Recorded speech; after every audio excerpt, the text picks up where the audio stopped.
é a mesma coisa. Só mantém ele para pegar direitinho. A ideia, Moisés, assim, do mesmo jeito que a gente trouxe o Lucas Ferragini aqui para falar do Setembro Amarelo e tal, a gente falar do Dezembro Laranja. Só faltou o proctologista, mas é que ele quis fazer o exame ao vivo, a gente deu uma segurada. não quis deixar. Não queriam ser a cobaia. Não, eu queria, eles não quiseram. Não, querer a gente quis, né? A briga foi pra ver quem que ia fazer o exame, entendeu? O problema é que ele falou, mas ao vivo... Quem levou flores?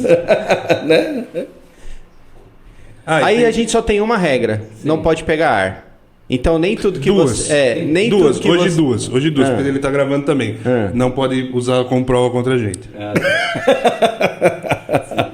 Vocês estão sendo gravados. Vocês estão sendo gravados, a gente está sendo gravado. Porque essa é a primeira coisa que poder usar contra a prova. Você tem que avisar que está sendo gravado. Então vamos lá então. 3, 2, 1...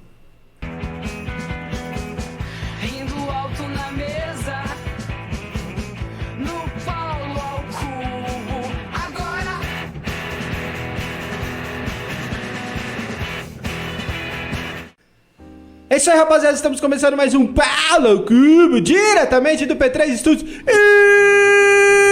Brasil. Eu não vou participar hoje não, tô estragado, velho. Ele falou que não vai participar só pra falar. Ele podia ter falado. Ele só vai falar que estragaram ele. Só estragaram ele. Vai no casamento, ó, é a desculpa de sair do armário. E é como eu sempre digo nessa hora, oi, Paulo. Oi, Paulo, deixa eu beber água lá dentro. Hoje o nome dele é Delay. Pepe, como é que foi essa semana? Precisa responder? Não. Passa foto. Veio uns comentários aí que é melhor evitar. O Pepe, ele tá fazendo acompanhamento diário no CAPS. Ele tá fazendo yoga reverso. Ele tá fazendo yoga em vez de meditar, ele agride. Ele tá agressivo. E você, Pedro, como é que foi essa semana? Cara, a semana foi boa. Como é que tava no quintal? Porra, pra que falar isso, né? Ai, meu Deus. Temos hoje aqui como nosso convidado especial, ele que é presidente, ele que é membro da academia, diretor, coordenador, e ele atende pelo Sindicato dos Operários de... Pirituba. Viajou. Doutor Moisés Lemos, senhoras e senhores, introduza-se a nós, sua câmera é essa daqui. Eu sou médico dermatologista, formado pela USP de São... Vou voltar de novo. Cortei, pode dar. Pode. Pois eu... Tá bom. Vai ficar cinza essa parte, vai ficar preto e branco, fica à vontade. Na verdade, eu nunca corto o erro, tá? Eu só deixo cinza esse pedaço e... Tranquilo. Na verdade, assim, então vamos lá. Eu sou médico dermatologista com formação na USP de Ribeirão. Também fiz uma outra residência na Unesp de Botucatu e fiz cirurgia micrográfica. Hoje o foco, a gente vai falar sobre câncer de pele. Então eu vou falar mais nesses focos de atuação que eu faço. Bacana. Muito bom, seja muito bem-vindo, doutor. Qual que foi a sua inspiração, assim, vou virar dermatologista, vou virar médico e depois vou pra área, vou cuidar da pele. Teve alguma motivação pessoal ou foi só um objetivo de fazer dinheiro mesmo? Antes fosse. Hoje em dia, a gente faz uma luta. Eu sou membro também da Câmara Técnica da parte de dermatologia junto ao Conselho Regional de Medicina. São todos trabalhos honoríficos, ou seja, a gente não ganha dinheiro para fazer isso. Todas essas atividades, como presidente da sociedade, como também eu fui diretor de comunicação, tanto da Sociedade Brasileira de São Paulo quanto do Brasil, são cargos que a gente não ganha para fazer isso. Você virou um maçonarista dos médicos, né? Exatamente. Faz tudo, só gasta, não ganha nada. Assim, são atividades honoríficas. É a maçonaria médica. O que eu sempre falo para os meus filhos é o seguinte: a nossa moeda mais cara é o tempo. E isso, quando você aprende na medicina, você vai aprendendo que a nossa vida ela é muito curta. Então você tem que fazer as coisas que te dão prazer. E preferencialmente que você possa ganhar alguma coisa para trabalhar com isso. Bom, uma dúvida pessoal, psoríase pode virar um câncer de pele? A pessoa que tem psoríase, ela não vai ter um câncer de pele, tá? Não pela psoríase, mas muitas vezes o tratamento que você tem que fazer para quem tem psoríase é uma exposição solar aumentada que melhora, e isso sim pode levar ao câncer de pele. E aí tem um horário ideal? Eu pergunto por motivos pessoais. Entendi, imaginei. Tem um horário ideal para tomar esse solzinho? Na verdade, eu acho que como tudo, tá? E aí, falando como médico e falando como dermatologista, você me perguntou por que eu resolvi ser médico. Isso. Desde pequeno eu sempre tive essa vontade. Esse Pedroso, esse Paulo daqui, o Pedroso, eu conheço ele há muito tempo. Oi? Desde que ele era muito Desde jovem. que ele batia aqui, né? Desde que eu era muito jovem. Entendi. Desde que ele era muito jovem. Tinha mais cabelo e tudo mais, menos barba, Não, menos não. poder. Você não tem toda essa idade. Né? Menos peso. O Moisés é mais velho que eu, cara. É mesmo? Porra. Mais velho Tá que eu. dormindo trabalhou no com formal, hein? fertilizante. Tá dormindo no Não, formal. filho, o Moisés, ele sai Carinha de de manhã, bebê. o protetor solar do Moisés vem em plástico, assim. É interessante isso. Eu não usei protetor solar, entendeu? Veio a diferença. Olha a cut do menino. Olha a minha. Ah, mas é aquele assim, dermatologista, ele sabe cuidar da pele. Não é só isso. Então, como eu falei, assim, a nossa moeda mais cara é o tempo. E uma das coisas que a gente pode ter a gente ganhar mais tempo na Terra é o aprendizado. Hoje em dia, a medicina ela tem muitos problemas. Você tem problemas de pessoas que querem te vender a fonte da juventude. Então você chega lá assim, olha, a pessoa fala que tem um tipo de medicina que vai te curar. Isso tem desde pequeno que você vai viver mais. Existe sim, que é a medicina baseada em evidências. Hoje em dia eu faço doutorado nessa área, na Escola Paulista de Medicina. Mas quando a gente pensa, quando você pensa realmente que existe muita gente falando, você já ouviu falar só medicina regenerativa, uns termos assim que seria como Ponce de Leon em 1700 alguma coisa, procurando a fonte da juventude. Agora, a gente tem como viver melhor. E quando você pensa tanto na parte estética quanto na parte de câncer, eu falo isso porque eu tenho essas duas especialidades principais, a parte de tecnologias, a parte de você tentar melhorar a pele na parte estética, ela se correlaciona com a parte do câncer de pele. Porque o efeito principal que a gente tem de envelhecimento é a questão da exposição à ultravioleta, que é justamente o que você falou que a gente usa também para tratamento da psoríase. Isso é importante entender, porque você vai ter, é toda uma correlação, isso é o verdadeiro integrativo, e não falar que você não pode usar uma pasta de dente que vai calcificar a sua pineal, que não tem embasamento científico nenhum, tá? A medicina, ela é baseada em... Mas aí você foi pra um fundo religioso espírita. Você é religioso também? É mais ou menos uma seita, as pessoas que acreditam nisso sem ter baseado em evidências. Se você pensar de um lado científico, o científico também é uma seita, mas baseado em evidências, que a pessoa ela tem que provar que você consegue fazer aquilo funcionar e que ao mesmo tempo você vai pegar esse conhecimento e vai conseguir reproduzir em qualquer lugar do planeta. Essa é a medicina baseada. Vem mais pra frente, por favor. Só pra você ver o que tá acontecendo. Ó, você tá bem no finalzinho. Vem mais pra frente. Vem com a cadeira mais pra frente. Não, pra frente Pra mesmo. frente, pra mesa. Mais pra Isso. frente. Isso. Então tem... Pode ajustar, Isso, pode não tem ajustar. problema. Pode... Senão você vai ficar só metade. Senão você não aparece. Vocês colocam o cara aqui pra vocês ficarem mais magros aí, né? Exato. A Não, mas intenção aí é eu sou essa. gordão e precisa pegar eu, então aí. Aí, e ele fica na minha frente pra eu parecer mais magro. Exatamente, Essa você é esperto, né? Exatamente. é ângulo, né? Tudo é ângulo. tudo. Não tem mulher que fica bonita com foto? Tem. A gente não tem jeito de virar mulher. Né? Mas se quiser ficar muito bonito, eu Tem. vou começar pra ficar- Tem. Ah, então você também vende esses cremes pra ficar bonito. Eu tava esperando ele vender agora. Não, então, muito pelo contrário. Na verdade, quando a gente pensa no processo de envelhecimento, a gente tem alterações ósseas, musculares e de gorduras faciais. A gente ganha gordura onde a gente não quer e perde no rosto, por exemplo. Então o seu osso ele aumenta, a sua olheira fica mais funda, o seu rosto começa a desabar. Aí a gente precisa usar barba para poder disfarçar a queda do rosto. Ele olhou pra ele. Mas ele sabe? Olhou pra... Para todo mundo. Por isso que o bigode dele... Por isso que o bigode dele tá maiorzinho, por causa daquele sorrisinho chinês, né? Bigode chinês, É. né? O bigode chinês, isso é uma das coisas muito interessantes pra gente falar na parte de estética facial, que a pessoa chega no consultório do dermatologista e fala, não, então eu quero preencher o bigode chinês. E isso é a queda do rosto todo. E para melhorar isso, você tem que subir o rosto que perdeu desse volume. Eu falo isso muito no @MoisésDermato. Boa, esse Viu? cara é bom de marketing. Outras formações da além da medicina, você tem? Eu tenho MBA de gestão em saúde, tá? Que eu fiz um MBA de 2 anos em relação a isso. Sempre estudei muito, eu já montei congressos de dermatologia. brasileiros, tá? Eu fiz 4, 2 de cirurgia E dermatológica, esse- 2 brasileiros de dermatologia que fala de tudo. Esse MBA em gestão da saúde foi almejando ser dirigente de um hospital, por exemplo, algum cargo público, ou foi só para melhorar a sua qualidade de trabalho? Na verdade, na vida a gente tem que aproveitar as oportunidades. Eu sempre fui pensando na parte de que quanto mais você conseguir aprender, você vai conseguir usar isso em outras áreas. Claro que eu, por exemplo, com um conflito de interesse, eu sou membro da Unimed São Carlos. E, eventualmente, como membro cooperado, um cooperado ele tem uma parcela pequena da cooperativa. E, eventualmente, eu posso ser um dia um dirigente ou não da cooperativa. Não tenho um interesse formal, mas eu tive a oportunidade de fazer o MBA, que consegui também levar a minha esposa para fazer, que ela também sempre gostou muito de estudar. E Da área, ela também? ela é vascular. E o cirurgião plástico trabalha com a gente, é o Dr. Thiago Barbosa. E a gente fez junto com outros cooperados da cooperativa da Unimed São Carlos. E quando você começa a pensar que quanto mais você consegue entender alguma coisa, você consegue jogar isso para outras. Eu tive a oportunidade de escrever um capítulo de livro sobre biossegurança.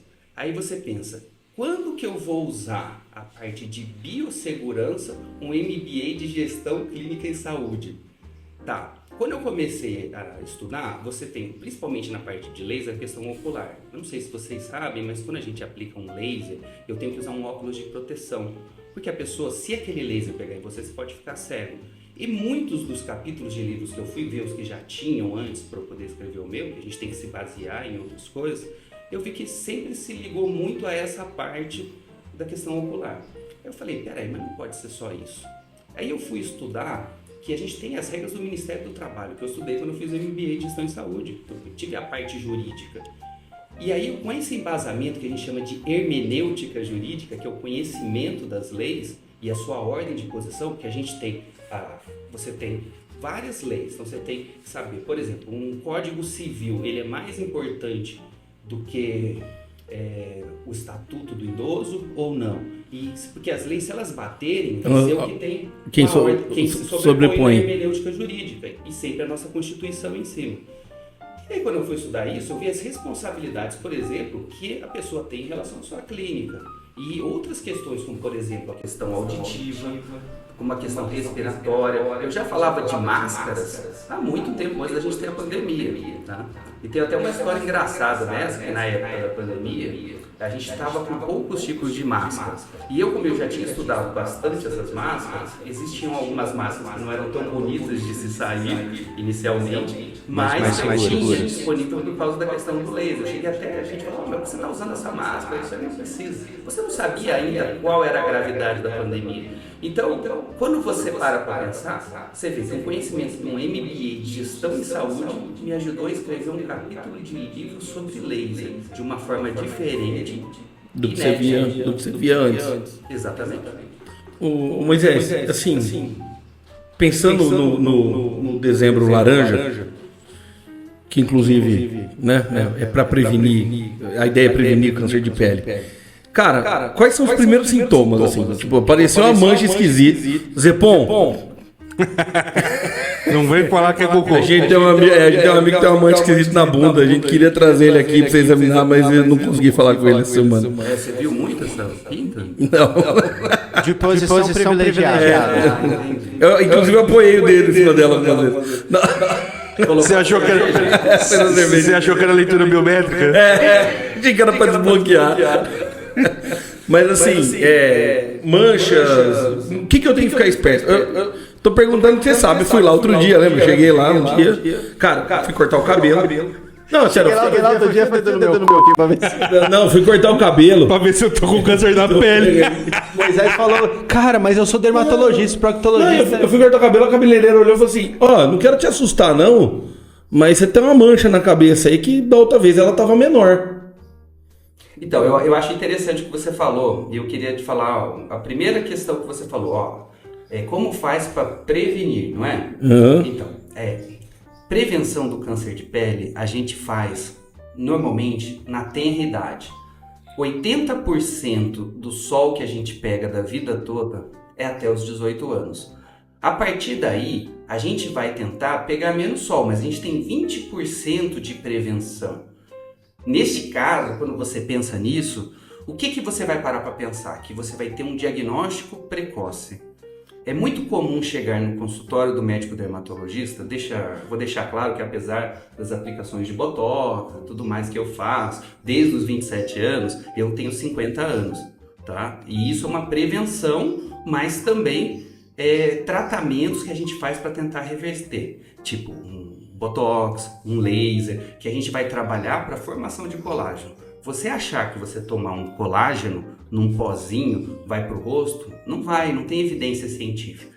Mas, voltando ao câncer de pele, eu todo dia no consultório, eu vejo uma senhora de lá, os seus 70, 80 anos, falando assim, não, eu não pego sol. Talvez ela não pegue sol nos últimos 20 anos. Mas o sol que a gente pega e que vai causar uma lesão no seu DNA é o sol de uma vida toda. E isso é importante entender. O que é um câncer? Eu acho que a primeira coisa de falar em prevenção é entender o que é câncer. O câncer vai ser uma alteração no seu DNA, no caso, isso é o principal caso, mas existem outras questões também em relação ao câncer de pele, pela exposição solar. E esse sol, ele vai alterar o seu DNA, tá? Então, o seu código genético. No que ele faz isso, o seu código genético que ia produzir um tipo de célula, ele começa a produzir outro tipo de célula que também vai crescer de uma forma desordenada. E isso forma o câncer, qualquer tipo. No caso da pele, você vai começar a ver alguns tipos. E dentro dos tipos de câncer de pele, nós dividimos em 2 tipos basicamente. O câncer de pele melanoma, que seria aquele de uma pinta, que a pessoa chega assim, nossa, essa pinta ela mudou, ela está muito grave, ela cresceu do nada, apareceu gânglios, que é um câncer que mata. 25% desses cânceres melanoma, eles vêm de uma pinta que já estava ali, que se tem dúvida se já era um melanoma e que mudou, e você acha que é, e 75%, que esse é um dado importante, que pode mudar a vida das pessoas, é uma que aparece de novo. De novo não é novamente, aparece do nada. A gente fala em medicina de novo para falar quando a pinta aparece do nada. De novo. De novo. Tá. De novo porque não tinha e apareceu. Isso é muito importante, porque se a pessoa chega depois de uma determinada idade, surgiu uma pinta de novo, você tem que olhar. Não quer dizer que ela vai ser maligna. Inclusive, doença é um fenômeno raro. Eu tinha um problema muito sério, que eu ia para o hospital e via aquelas pessoas doentes, e eu comecei a ter uma dificuldade quando eu estava fazendo a faculdade, porque você vê um monte de gente doente. E eu tive um professor que ele chegou e falou, Moisés, doença é um fenômeno raro. É que você está no hospital de referência, na USP de Ribeirão, no HC. E a gente tem muitas pintas que vão aparecer que não vão ser cancerígenas. E essas precisam ser vistas para ser vista precocemente, porque esse melanoma, que é o câncer de pele grave, ele vai ter uma característica. Se você tirar ele com menos de 1 milímetro de espessura, você tem praticamente 99% de chance de cura.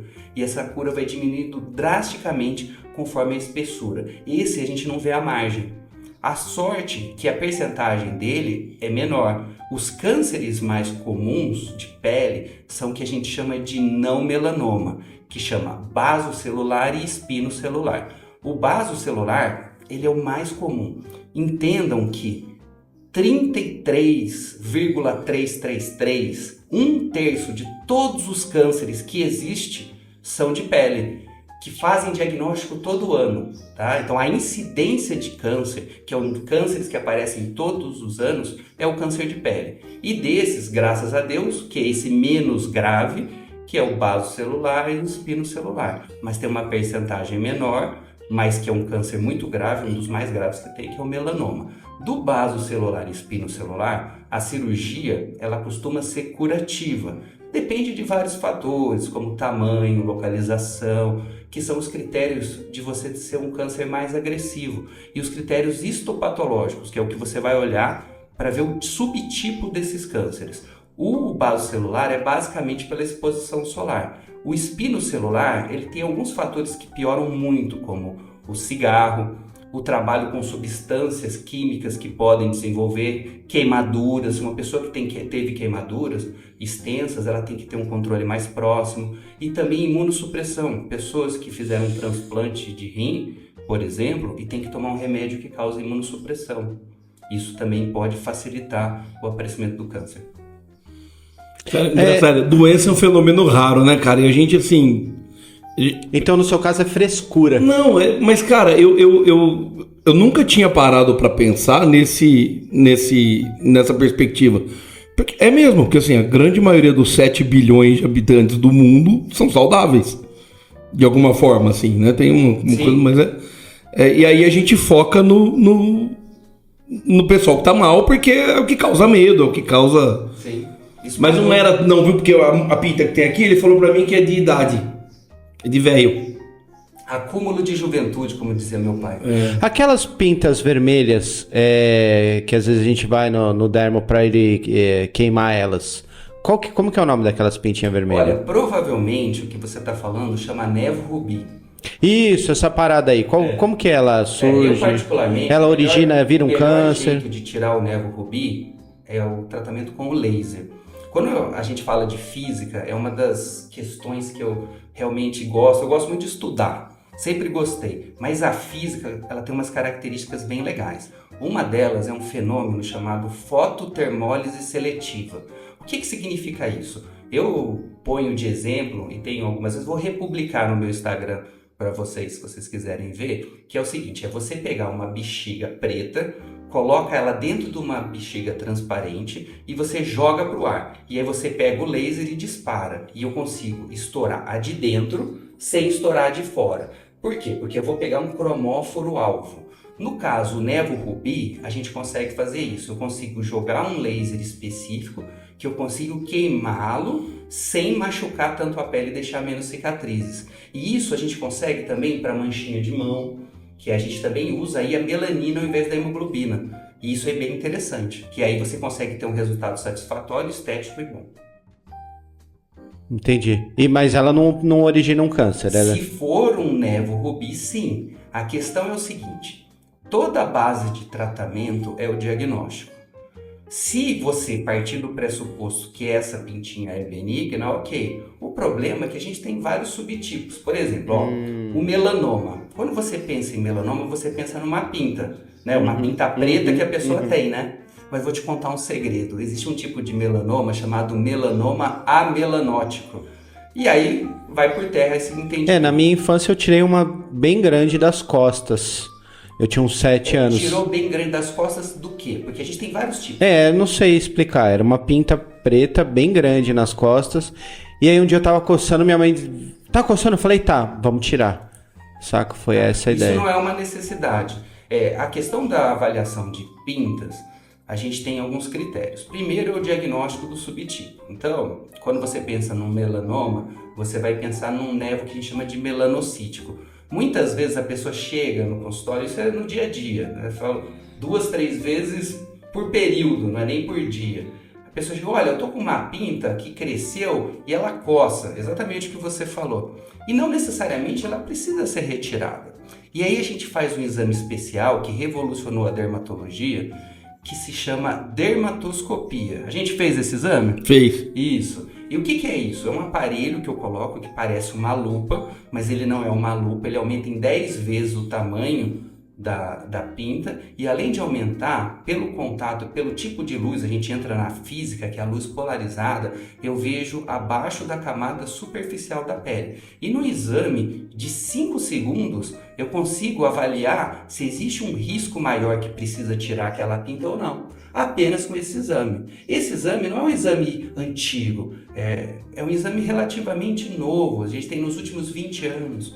E aí ela enraiza, qual que é a principal característica que você identifica? A primeira coisa, a base do tratamento é o diagnóstico. Em dermatologia, hoje em dia, que a gente tem catalogado, são 3.000 tipos de doenças. A pele é o maior órgão do corpo humano.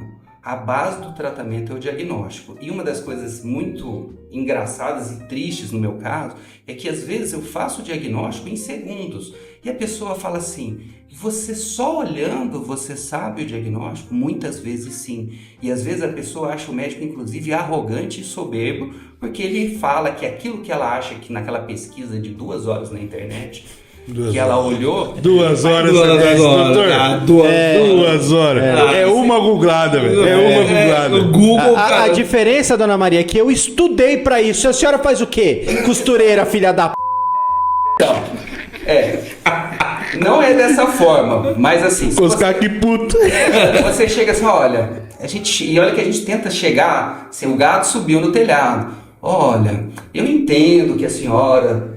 Com toda a sua experiência de vida, mas assim... xereta. A gente tem que dar uma olhada, faz alguns anos, e assim... E realmente é um diagnóstico que é rápido, mas para você fazer esse diagnóstico são anos de estudo e de experiência. Veja só, eu estudei, como eu te falei, eu fiquei 10 anos estudando só a parte da formação em dermatologia. E depois... a questão de fazer mestrado, que eu fiz em biotecnologia, que eu fiz MBA, que eu estou estudando. Eu com 50 anos, eu sou aluno de doutorado da Escola Paulista de Medicina, da Unifesp. Eu viajo para São Paulo, fico um dia lá por semana para estudar, para continuar estudando. Bota fé. Tá? Então, assim, é uma coisa que você ocupa tempo. Fora montar aula, eu fui para Brasília dar aula de inteligência artificial e outra aula de laser para doenças, não só para a parte de estética. Explica um pouco mais depois essa de inteligência artificial. Eu vou explicar, mas assim, antes de chegar nisso, que até a gente vai complementar, quando você vai avaliar uma pinta, tá? Então, todo esse conhecimento que a gente tem que ter para olhar e ver os subtipos da lesão e onde está. Eu vou te dar só um exemplo. Você já ouviu falar na física, sempre voltamos para a física, você tem alguns princípios da luz, tá? Então, um princípio é reflexão, tá? E outro princípio é refração. Vocês já ouviram falar?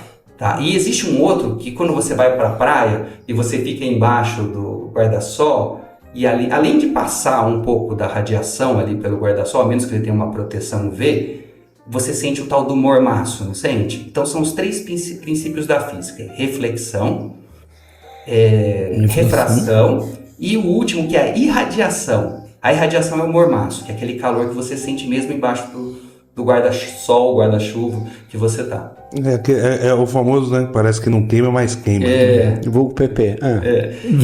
E quando você entende isso, tá? A física, você vai tentar estudar essas questões. Quando eu falei da cor que você vai ver, eu pego esse dermatoscópio. Então, por exemplo, se eu olho uma pinta no dermatoscópio, ela tá preta, é que ela tá mais em cima, ela tá próxima, ela não teve uma refração.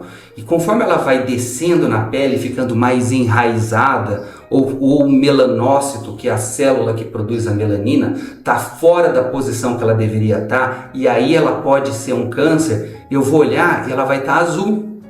Por quê? Por causa da refração. E isso é um exame de segundos, mas para você conseguir diferenciar isso, são anos. E aí você entra com a inteligência artificial. Boa! Nossa, genial essa. Gostou, né? Gostei demais. A inteligência artificial, eu estudo isso desde 2020. Na época, ainda a gente não tinha as LMMs, né? O Large Language Models, tá? Que seria o chat GPT. Seria na época pré. Quando você pensa em inteligência artificial, você vai ter o Machine Learning, né, que é o aprendizado de máquina, que é o mais simples. Aí depois você vai passar para o Deep Learning, que também é um Machine Learning mais aperfeiçoado. E depois você vai ter os LMMs, o Large Language Models, que são todos juntos. Tudo está relacionado com linguagem de máquina, mas é um dentro do outro e vai se somando.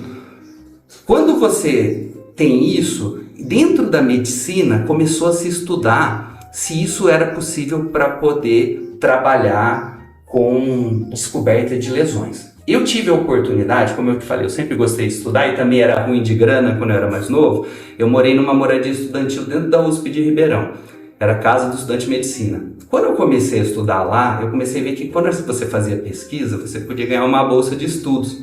E aí, isso ia complementar para eu conseguir sobreviver lá. Minha mãe tinha uma loja de vestido de noivo, ela morava dentro da loja dela, tinha dificuldade numa época da vida dela, que foi muito difícil. Eu ajudava pegando papelzinho e levando na rua da loja dela para tentar ajudar a vender. Depois disso, eu falei, o que eu posso fazer para poder ganhar um dinheiro aqui dentro da faculdade? E o que eu fiz foi justamente estudar mais.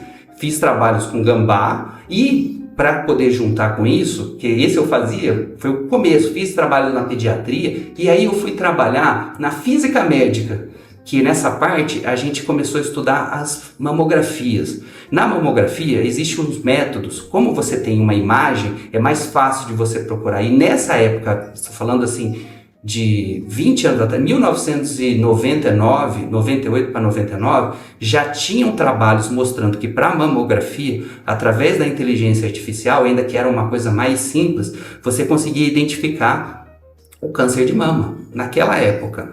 E nesse 20 anos que a gente tem aí, 25 anos, isso modificou muito. Em 2022 foi quando surgiu o ChatGPT. E que isso, você pegar, tem toda uma história.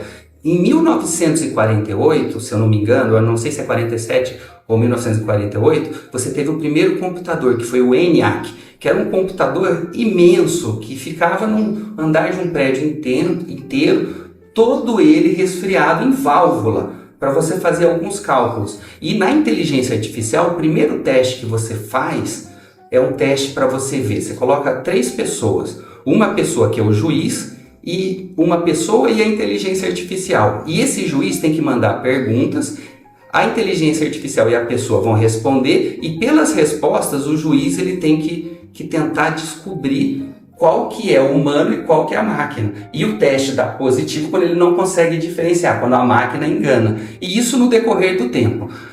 Quando você vai vendo toda essa evolução da inteligência artificial, você viu, a gente tem um tema só de inteligência artificial que daria para falar. Aí você chega até uma parte na medicina que é muito utilizado, que seria a rede neural convolucional. Vocês conhecem? Conheço. Rapaz, eu tenho MBA em ciência de dados, filho. Então é verdade. Então, eu não sou só um rostinho bonito, cara. Eu sou um cara estudioso também. Ainda bem, né? Se fosse depender do rostinho bonito. Então, a rede neural convolucional é justamente você conseguir ter uma visão computacional, que é para isso que os carros da Tesla tentam enxergar se é uma árvore ou se é uma pessoa, para poder andar, ou se ela vai passar no meio da rua, e se for parar e olhar pro semáforo e ver se ali está verde, vermelho, e parar também.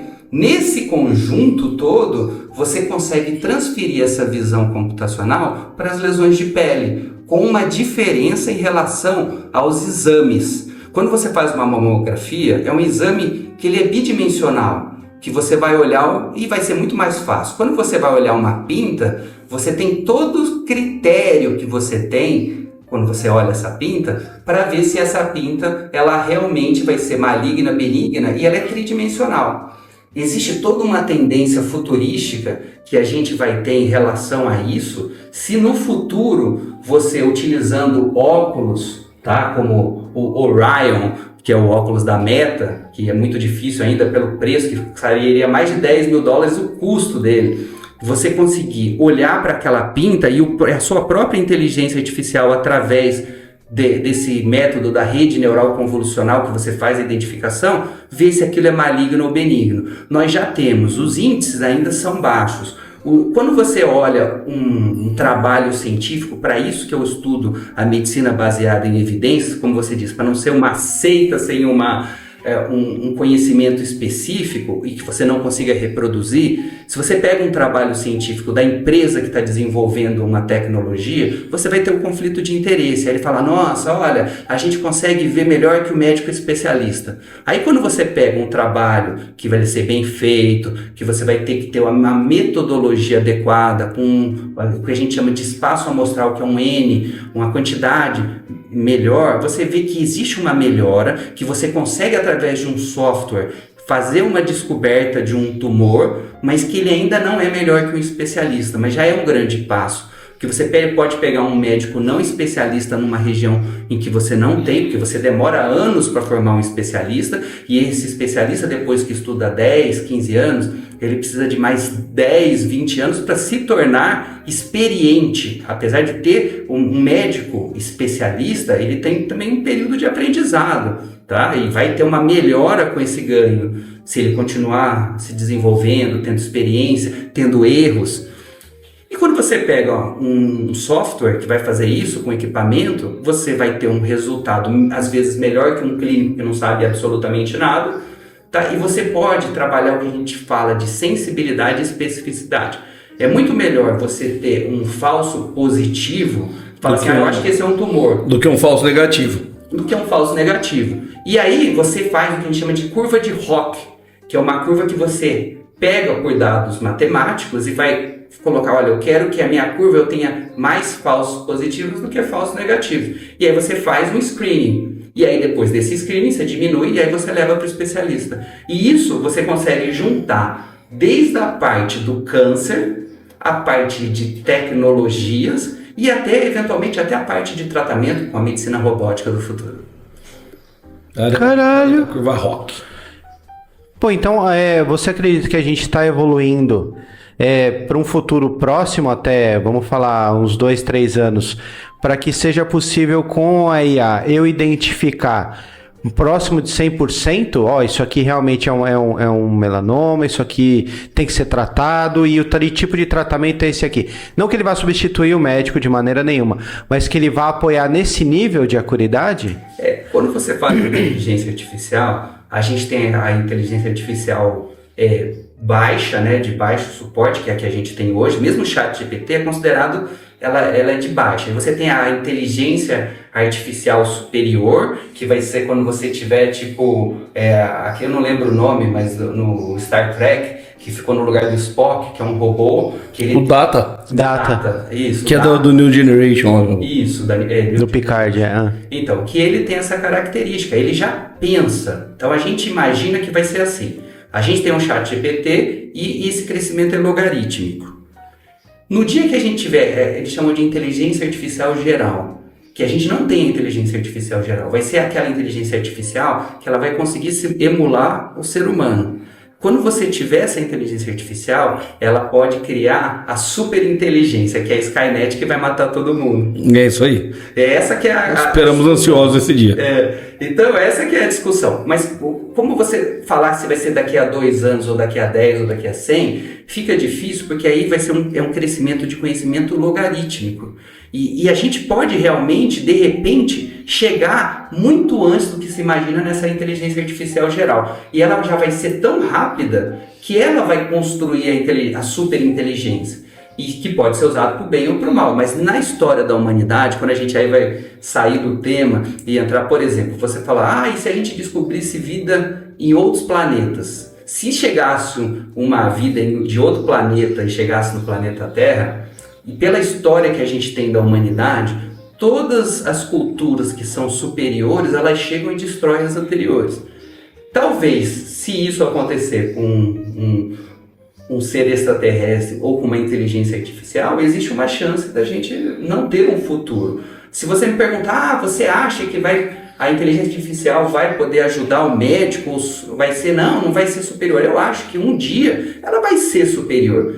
Mas seria igual o carro. Quando você pega um carro, a gente está numa mudança. Eu troquei o meu carro, não vou falar a marca, mas assim, eu achei o máximo. Porque aquele Tesla é seu?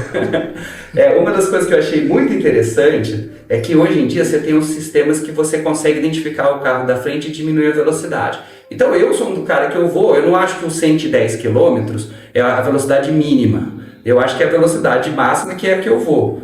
E eu usava um outro carro que ele não tinha esse controle. Então ele perdia o quanto que ele estava de velocidade numa descida, numa subida, ele diminuía, quando estava na descida aumentava, e você podia passar num radar e ser pego. Hoje em dia, ele já regula essa velocidade tanto na subida quanto na descida, e ele identifica o carro da frente. E dependendo do modelo, ele também vê as faixas. E você está numa fase de transição do carro autônomo que a gente escuta desde a década de 60 falar. Só que a gente agora está numa escala logarítmica. Então você pega os dados, por isso que a gente fala, e aí o Paulo Pedroso entende muito mais de ciência de dados, ele vai poder entender e falar até a diferença, que antes a gente só falava em CPU e memória RAM. Hoje em dia a gente fala de GPU. A GPU é a parte da unidade gráfica, que a gente usa para renderizar vídeos e tudo mais, mas também usa para as LLMs. Isso faz toda a diferença. E tanto é que na hora que você vai treinar um modelo, cara, você treinar usando o pessoal compra placa de vídeo muito. A Nvidia, ela ficou, sei lá, cara, talvez hoje seja a maior empresa de tecnologia do mundo em faturamento por causa do processamento gráfico deles. Porque os caras usam pra quê? Pra minerar Bitcoin, cara. Ela vende a marreta, né? Ela vende a picareta. Ela vende a picareta pra minerar Bitcoin. Quando o pessoal fica tentando chegar nos LMMs, ele tá vendendo material. É igual quando você tinha o aviador que ia lá na mina de ouro para levar comida pro pessoal que tava lá no dia a dia pegando ouro. Era ele que ganhava dinheiro. Porque no fim das contas, cara, eles... E hoje, se você olhar a Nvidia... eu acho que ela é a maior empresa de tecnologia de hardware, assim, de faturamento no mundo. Ela cresceu 700% em pouco tempo. Mas quando você pensa em tudo isso, esse conjunto, eu não sei se o método que vai ser utilizado vai ser um óculos. Pode ser que a gente tenha algum sistema que seja 3D dentro de uma sala de atendimento, que você não precise usar um gadget. Tá? Então que ele vai estar lá no canto da sala e que vai fazer toda essa parte tridimensional. Mas ele vai ajudar o médico e já ajuda, porque você usa a rede neural convolucional para olhar a lesão. Você olhou a lesão, aí você já vai para aquela rede neural e ele vai pegar todas as possíveis doenças que se tem. E aí o médico uma doença que ele poderia não lembrar, ele pode, olha, tem isso. E aí pela idade, ele olha, não, esse cara tá lá entre seus 42 anos, tem essa pinta, e aí ela na dermatoscopia tem um fenômeno que a gente chama de starburst, que é como se fosse uma explosão em estrelas, mas se fosse uma criança de 10 anos não teria problema, mas como ele tem 43 eu tenho que tirar. Aí ele vai aparecer um sinal. Dia desses, eu vi um caso de uma paciente que teve um câncer de mama e não foi visto na mamografia o câncer no momento inicial, porque ela estava lateralizada e parecia um gânglio mais simples. Talvez a inteligência artificial pudesse falar, olha, você tem que ver isso aqui melhor. Tem que olhar com uma carinha. Mas eu falo muito sobre a IA, porque assim, hoje se tem 1 milhão de discussões sobre inteligência artificial e... Cara, é a mesma conversa do taxista quando apareceu o Uber, do cara que acende a lamparina quando puseram lâmpada nos postes, né? Vai roubar os nossos empregos. Não, cara, vai fazer uma coisa. Vai te ajudar a fazer melhor o que você já faz. Isso em todas as áreas. E aí eu vejo que muitos médicos, cara, não tem essa afinidade com a tecnologia que você tem. É muito difícil mesmo. Tem muito médico que não tem nem computador no escritório. Rapaz, eu vou falar pra você, lá nos primórdios, quando eu comecei a puxar cabo de rede e tal, o Moisés foi um dos meus primeiros clientes na clínica. Já usava tudo integrado com servidor, com tudo. Por quê? Mas tem uma afinidade com a tecnologia que eu vejo que os médicos não costumam ter hoje em dia, assim, pelo menos a esmagadora maioria. Eu tive uma vantagem. Meu pai... Ele fez engenharia eletrônica, ele trabalhava no SERPRO, Serviço de Processamento de Dados. Então eu passava muito tempo no Rio de Janeiro, porque ele morava lá. E eu ia para Estácio de Sá e eu fazia curso de Basic, COBOL, eu com 9 anos, apesar de eu sou de 74, então são 50 anos. Mas desde muito novo, meu primeiro computador foi um Unitron Apple II. A primeira vez que eu baixei um joguinho num computador foi com uma fita cassete. Passei por isso também. Exatamente, parece um fax passando, né? E aí fala, nossa, que legal, né? Então eu peguei toda essa evolução e tentei usar isso de uma forma positiva. Mas quando você pensa nessa questão da inteligência artificial e de tudo mais, isso não tem como fugir disso. Você vai trabalhar com ela vai te ajudar e vai ter um dia, mas a gente não sabe quando? Que talvez a gente não precise disso. A forma de trabalho tende a ser modificada. Porque antigamente se falava assim, olha, o robô, ele vai tirar o trabalho das pessoas, em primeiro lugar. Trabalho braçal, então vamos fazer o trabalho intelectual. Agora, a grande diferença quando a gente fala de machine learning, deep learning, que seria aquela forma mais antiga da inteligência artificial, para você passar por Large Language Models, é justamente que o Large Language Models, ele pode fazer alguma coisa inédita, ele pode ajudar. Só que o modelo dele de ganhar dinheiro, né? Que você tem que ter um modelo para você, um modelo de negócios que a gente fala no MBA, que aí você entra, olha, por que você fez o MBA? Então, o modelo de negócios de uma inteligência artificial, você ainda não tem como remunerar a principal base, que é quem produz esse conhecimento. Quando a pessoa entra num site, ela vai ter uma propaganda que o Google vai conseguir pagar. Falar, o Google não ficou para trás. Ele sabia como fazer, ele só não tinha como monetizar isso. E para você manter uma estrutura, você precisa monetizar. Se você tiver uma inteligência artificial e você não tiver onde estudar, e aí você tem várias discussões. Você entra no site, pode olhar, mas a inteligência artificial tem discussões, ela tem que pagar isso para usar. E como você vai poder pagar? Como você vai saber isso que é inteligência? Então são várias discussões que você vai ter ainda para como conseguir esse modelo de negócio dar certo. Porque é muito caro para treinar uma inteligência artificial.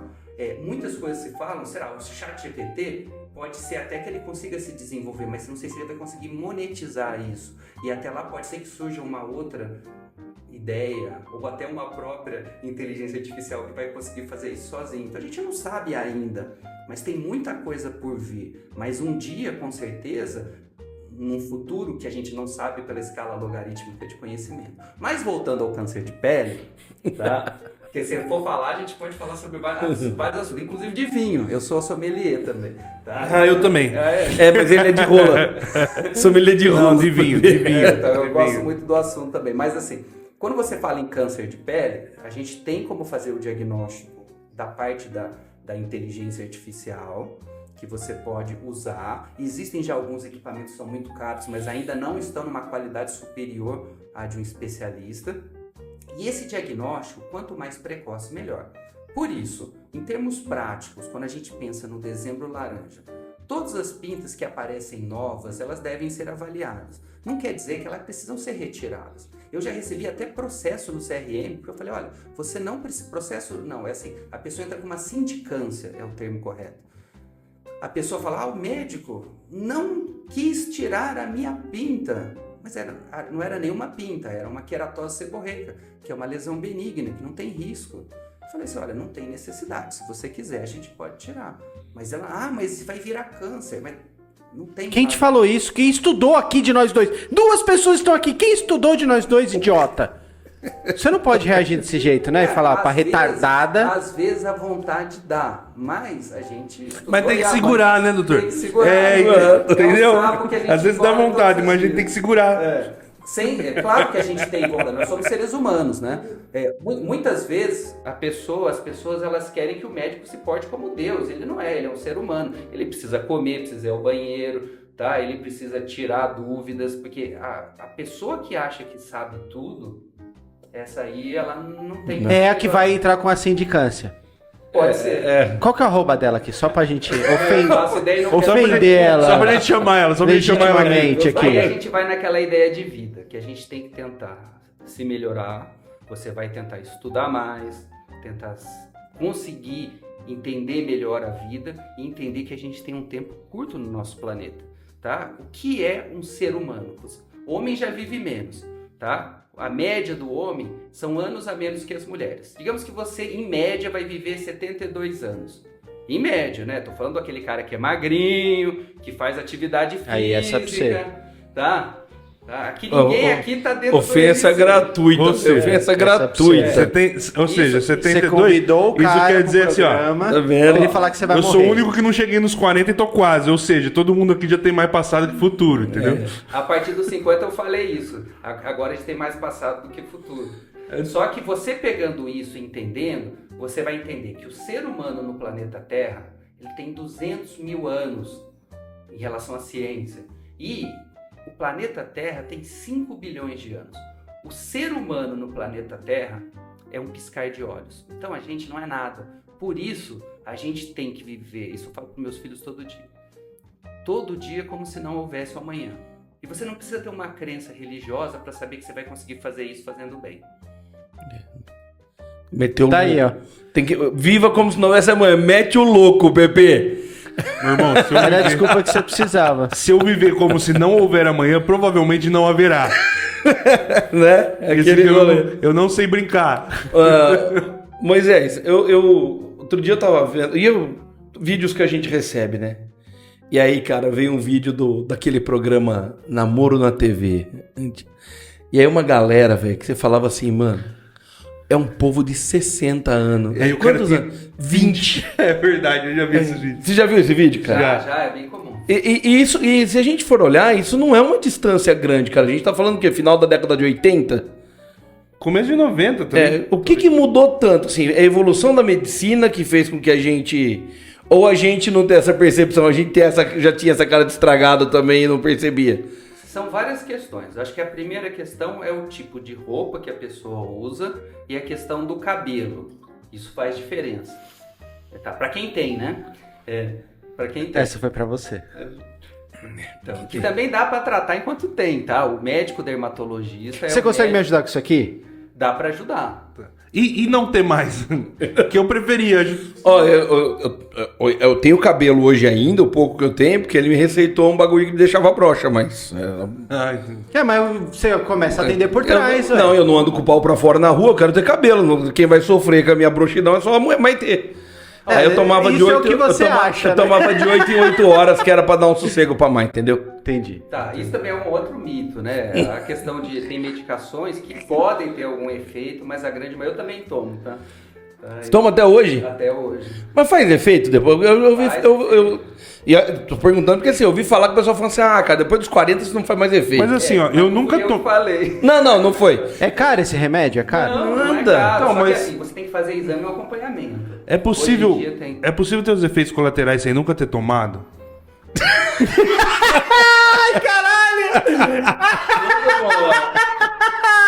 Muito bom. Obrigado por aplaudirem minha broxidão. Que falou que se aplaude o pau sobe, né? Tá te ajudando. Muito bom, Pepe. Cara, eu tô só aproveitando, doutor, aqui pra tirar uma pergunta tão linda, não sei. A gente levanta essa pra você. Obrigado, porque eu não dou conta. É raro, mas acontece. Por isso que ele tá solteiro. E estávamos falando do cabelo que deixou o Pepe broxa. Tá, muitas coisas que a gente imagina não são do jeito que a gente imagina. O cabelo é uma delas. Quando eu fui, uma das atividades que eu fiz dessas honoríficas que a gente faz sem receber, eu fui coordenador das redes sociais, das mídias eletrônicas da Sociedade Brasileira de Dermatologia. E dentro do site eu vi um erro em relação a cabelo, que é um erro básico para o médico dermatologista. Provavelmente foi o jornalista que escreveu e colocou lá e não foi revisto. E é o seguinte, e é uma coisa que todo mundo pensa, só para sair do assunto do Dezembro Laranja, porque eu acho isso muito legal. A pessoa pensa na calvície como uma queda de cabelo, né? Não é? Vocês pensam? Queda de cabelo, né? Então não é. Como assim, não é? É espaço pro corte, então não é. Na verdade, o que acontece é um processo chamado miniaturização capilar. O cabelo vai ficando pequenininho por uma questão genética. Quando você vai ao médico dermatologista falando, olha, meu cabelo tá caindo muito, isso não é calvície. Isso, muitas vezes, é o que a gente chama de eflúvio telógeno. Aconteceu muito no Covid. A pessoa que teve o Covid e 3 meses depois caiu o cabelo em tocha. Quando o cabelo cai em tocha, é justamente a questão do Covid, tá? Que é o eflúvio telógeno. Quando tem dengue, que a gente teve surto de dengue aqui em São Carlos, essa queda de cabelo 3 meses depois, normalmente é 3 meses depois. É muito comum para mulher que tem filho. 3 meses depois do parto, cai o cabelo. Muitas vezes essa é uma coisa que a pessoa pode tentar notar. Então, teve o Covid 3 meses depois caiu. Você pensando nisso, isso é o eflúvio telógeno, que é o cabelo que cai em tocha. Calvície é a miniaturização capilar, que não é porque o cabelo caiu. Você pode ter as duas coisas, mas lembrando que de 100 a 150 fios caem todo dia da gente. Se você lavar o cabelo dia sim, dia não, para quem tem cabelo, a gente vai entender que vai cair 300 na média. Isso é importante. E isso é uma quebra de paradigma. A pessoa vai ao dermatologista por causa da queda de cabelo. E aí o dermatologista olha, não, você não tá ficando com cabelo ralo porque o cabelo foi pro ralo. Não confunda ficar ralo com ir pro ralo. Ele fica ralo porque ele vai ficando pequenininho e some. E ele vai pro ralo porque 150 fios por dia cai de todo mundo. Você perde cabelo. É normal perder cabelo. Normal. O problema é que eu nunca mais achei depois. Tem sério. uma ótima, tem um grande cientista russo, o Mikhail Skabelos, ele fala que caixinha de fósforo é bom pra isso. Você não perde, você guarda tudo lá. Guarda os cabelos que caírem. Isso é sério. Eu encontrei uma moça que eu namorei quando tinha uns 20 anos, mais ou menos. Encontrei ela esses dias atrás, na rua, do nada. Aí cumprimentamos, e eu tava sem boné. Ela olhou pra mim e falou, nossa, Paulo... Que sorte que eu dei. Quando a gente namorava, tinha uns 3 dedos a menos de testa lá. Meu, normal, filho. Preocupações gera isso aí? Também não É mito? O que existe de estudos científicos hoje, que fizeram com ratos, é a questão do cabelo ficar branco mais cedo. É muito variável de pessoa para pessoa, mas tem estudos que ratos que sofreram estresse, o pelo ficou mais claro. Mas em termos de queda de cabelo, não. Você pode ter momentos desse eflúvio telógeno que você pode ficar estressado, aí você come de uma maneira ruim e isso levar à queda do cabelo transitória. Mas não de uma forma definitiva e não é a calvície. E é aqueles sprayzinho, aquilo resolve? Tem vários tipos de sprayzinho. Minoxidil é o cara da vez. O minoxidil ele tem algumas características interessantes, só para falar, porque não é todo tipo de minoxidil que é bom.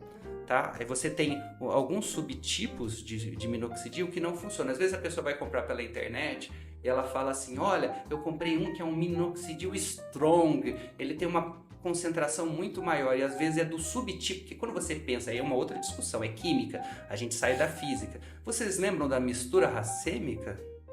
Tá? Você já ouviu falar nisso? Isso aprendeu no colegial, né? Tá? É que pra ele faz muito tempo isso já. E outra, eu não Eu até sei, mas eu queria que você explicasse pra eles.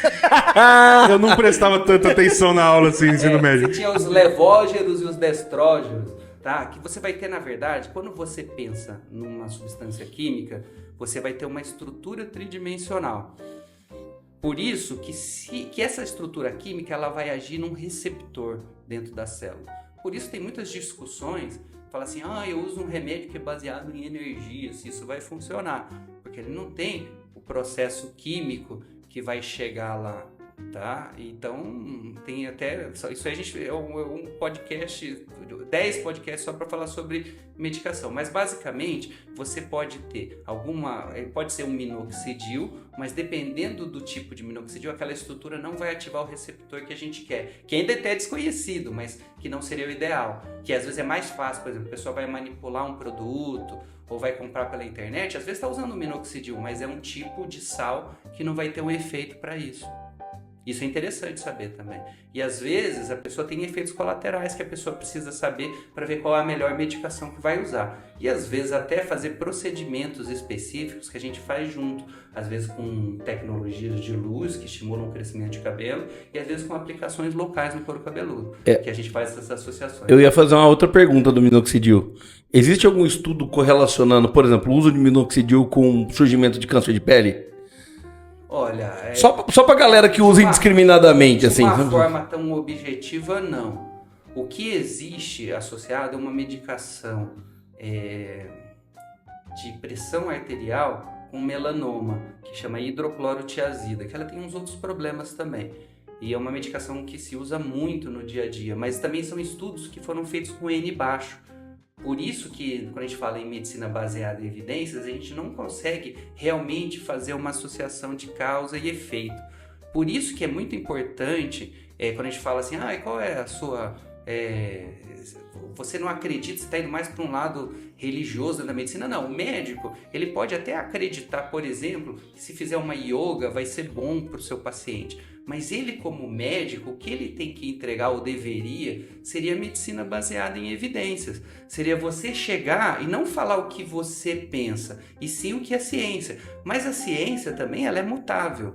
Mas é muito mais seguro você tentar basear a sua vida na ciência, que ela vai conseguir se reproduzir em algum outro lugar do planeta, do que na cabeça de alguém que convence pessoas que às vezes até acreditam que aquilo vai fazer mal. Um exemplo claro disso, vocês lembram do Linus Pauling? Lembro. Linus Pauling, ele ganhou um prêmio de química, e ele era ótimo, né, na área dele. Mas aí ele colocou que a vitamina C, ela poderia fazer a pessoa viver mais, para o efeito antioxidante. Isso nunca foi provado. Se usa a vitamina C para efeito antioxidante na pele também, mas para esse efeito que a pessoa vai viver mais, inclusive ele morreu de câncer, né? Até abafaram isso na época que ele morreu. Então ele era um excelente cientista na área dele, mas que ao mesmo tempo ele não conseguia ficar na área dele. Então ele queria falar de um assunto que aí ele era um papo de comadre, que é que a vitamina C ia fazer um bem danado para a vida, que vai mudar. Isso não foi comprovado até hoje que aumenta. Existem até algumas discussões, se você usar muito, isso em trabalhos científicos, muitas substâncias que você vai ter um efeito, como a vitamina C, que a gente chama de antioxidantes, de inclusive aumentar a chance de ter câncer de uma forma geral. E é interessante, porque a gente acaba tendo uma visão contrária. E aí a pessoa vai falar, não toma o remédio do colesterol, porque isso vai te fazer mal no seu músculo, tá? Pode até ter algum efeito colateral, ou falar mal de vacina, tá? Então assim, a gente entra em várias discussões. Vai ter efeito colateral? Você vai ter efeito colateral, mas a ciência, ela é muito clara. E é bem absurdo você pensar que vitamina C vai prolongar a vida. Todo mundo sabe que é a Ora Pronobis que faz isso, né? Então. Ômega 3. Eu tinha... É da Top Term. Eu tinha um paciente que eu cheguei ali aos 103 anos inteiraço. Eu falei assim, seu João, qual que é o segredo de viver tanto? Eu dou uma cachaçinha todo dia. Tá? Então, assim, cada um vai ter uma visão, porque na verdade Vou ter 300 anos. Ele tinha uma genética muito boa. E isso influenciou, e fatores que a gente não conseguiu ainda na ciência descobrir. Mas assim, as pessoas pegam a ciência e colocam como que a pessoa que segue a ciência, ela fosse burra, tá? E ele que pegou um conhecimento aí, não vou falar de onde tirou para não ficar chulo aqui, tá? Não, eu ponho um pi depois, pode falar de onde tirou. Tá? E aí, o que acontece? Não vou Coitado, falar. ele não quer deixar o Paulo como chulo. Ele não assiste mesmo. Não viu os episódios. Eu como médico, hoje eu tô aqui como médico, não como Moisés. Então eu tenho, a minha postura tem que ser como médico. Apesar de eu também sou meio careta mesmo, né? Sou pai de 3 filhos, tenho uma cultura mais assim de querer achar família. Eu sou educado, você tá aqui delicadamente, tá falando, eu sou educado. Eu não sou como você, eu não sou como você, mas gostaria. Ele falou isso educadamente. Ele falou assim, eu tô aqui como médico, não como Moisés. Até porque se eu tivesse aqui como Moisés, eu ia pedir pra ele abrir esse copo d'água, né, velho? Caralho! Essa foi boa. Foi boa, não foi? Essa foi? E com essa previsão religiosa aqui, estamos encerrando mais um episódio de Pala o Cubo, senhoras e senhores. Pepe, recados finais. Desculpa. Pedroso. Ora Pronobis, manter a vida longa, Ora Pronobis, né? Mas a gente cortou, você tava falando, você tem 3 filhos e ia terminar, então aproveita e fala isso nos seus recados finais, depois eu dou um jeito de editar. Mentira, edito porra nenhuma, eu vou deixar exatamente onde tá. Não, eu quero terminar falando só em relação ao câncer de pele. Então, vocês que estão ouvindo aqui o programa, vocês fazem programa? Eu faço. Eu já fiz, não faço mais. Então tá. Eu, por falta de clientes, eu precisei parar. Tá certo. Então, para vocês que estão nos escutando aqui, entendam bem. Se você tiver uma pinta que apareceu de repente, não se desespere. A maioria das doenças, das pintas que aparecem, são benignas. Mas você deve olhar, principalmente, pessoas que têm lesões em áreas de risco, como por exemplo no rosto, no nariz. As pessoas esquecem de passar o protetor solar nas orelhas, principalmente os homens, porque muitos não têm cabelo, né? E aí A mulher, ela até protege um pouco mais, mas mesmo assim as pessoas não passam. A orelha é esquecida, o nariz é esquecido, são áreas de risco. Passa o protetor solar sempre que você for ter uma exposição grande.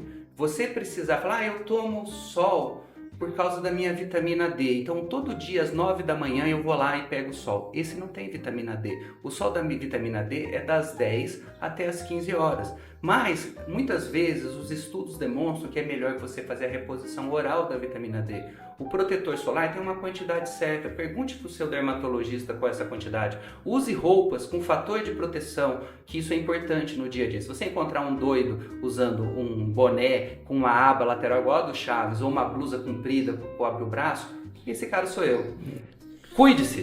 Perdemos a chance. Puta, cara, olha, esse Insider já patrocinasse a gente, tá vendo? A gente ia encaixar agora o merchan da Insider aqui, ó. Mas o brechó da Dona Joana tá com a gente até hoje. O brechó da Dona Joana tá lá com a gente até hoje, mas não tem fator de proteção UV. Não.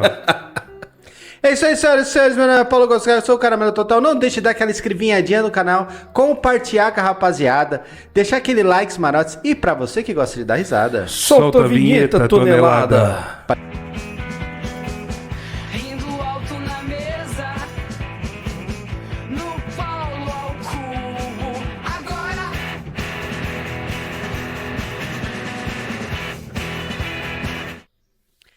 E é como eu sempre digo nessa hora... Tchau, Paulo. Tchau, Moisés. Badum.